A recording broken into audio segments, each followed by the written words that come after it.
We're talking Starro, the big bad of the Suicide Squad. Come on in.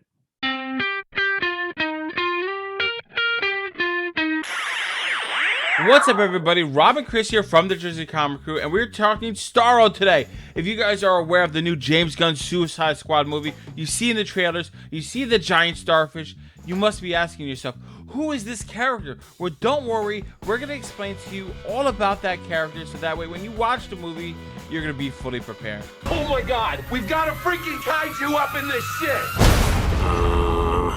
Like we said, guys, today we're going to talk all about Starro, what you need to know before you watch the movie that comes out on August 6th. With every character, there is a beginning, and Starro's beginning starts off in the comic books. So as Rob said, before we get into Suicide Squad, we got to go back to the comic books. His first appearance is in Brave and the Bold 28. Yes, Starro is actually the very first villain the Justice League of America faced in the history of DC Comics. Created by Gardner Fox and Mike Sekowsky, Starro was an intelligent alien life form that just so happens to also look like a starfish.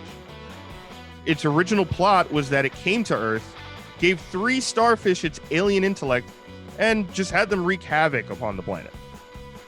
Like you guys have seen in the trailer, Starro is massive, a kind of kaiju-sized creature, and it uses its intellect to take over the minds of others to do its bidding. Starro also has a very unique power set and livelihood. It is able to asexually reproduce more Starros that can take control of more minds on the planet of whoever they're attached to. It can use its telepathy to attack or control the minds of other people.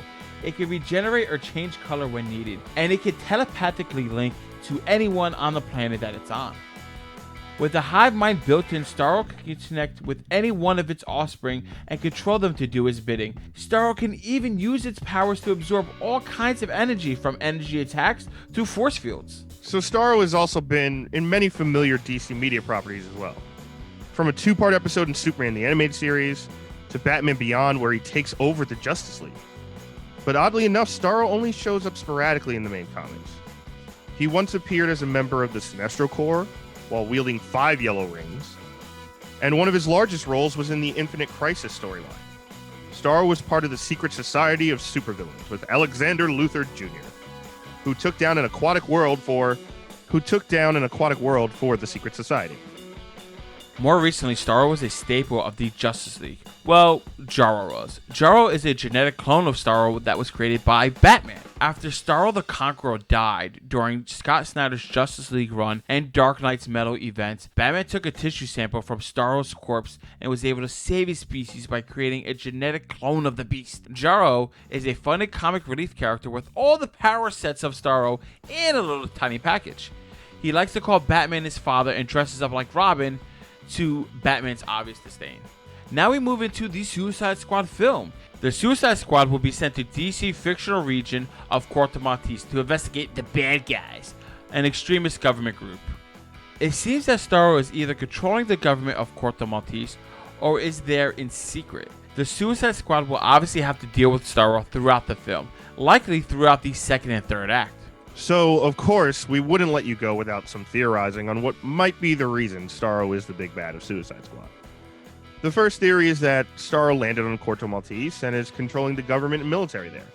The Suicide Squad will be dispatched and not told about Starro, which Amanda Waller will know about, of course, and they'll be forced to deal with it. Another theory is that Starro accidentally landed on Corto Maltese. Amanda Waller, or possibly other military companies like Argus or Checkmate, are keeping it on Corto Maltese against its will. And my final theory is this. Could Amanda Waller have captured Starro and tested on it for its powers of control? Could this have been her prototypical plan for the next iteration of Task Force X without needing literal bombs in their heads? Totally a possibility. Now, to take that idea a little further, what if Amanda Waller was testing Starro to control the Justice League? It's no secret that Waller has no love for vigilantes outside of her jurisdiction. Could the telepathic powers of Starro be what Amanda Waller needs in order to use the powers of the Justice League for her own personal affairs? Starfish is a slang term for a butthole. Think there's any connection? Let us know down in the comments below what you think of these possible theories and ideas. Also, with a little bit more knowledge of Starro, we hope you are already prepared for the wild ride that Suicide Squad is surely going to be.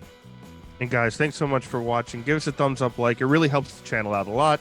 If you're brand new, subscribe and turn on those notifications. You don't want to miss any more of these what if you need to know videos. We're going to do a bunch more because there's so many more properties coming out that we want to dive into. And as always, you can catch us on our social medias, Instagram and Twitter at Jersey Comic Crew. And I'm Chris Heller. That was Rob Moran. We're the Jersey Comic Crew, and we will see you next time.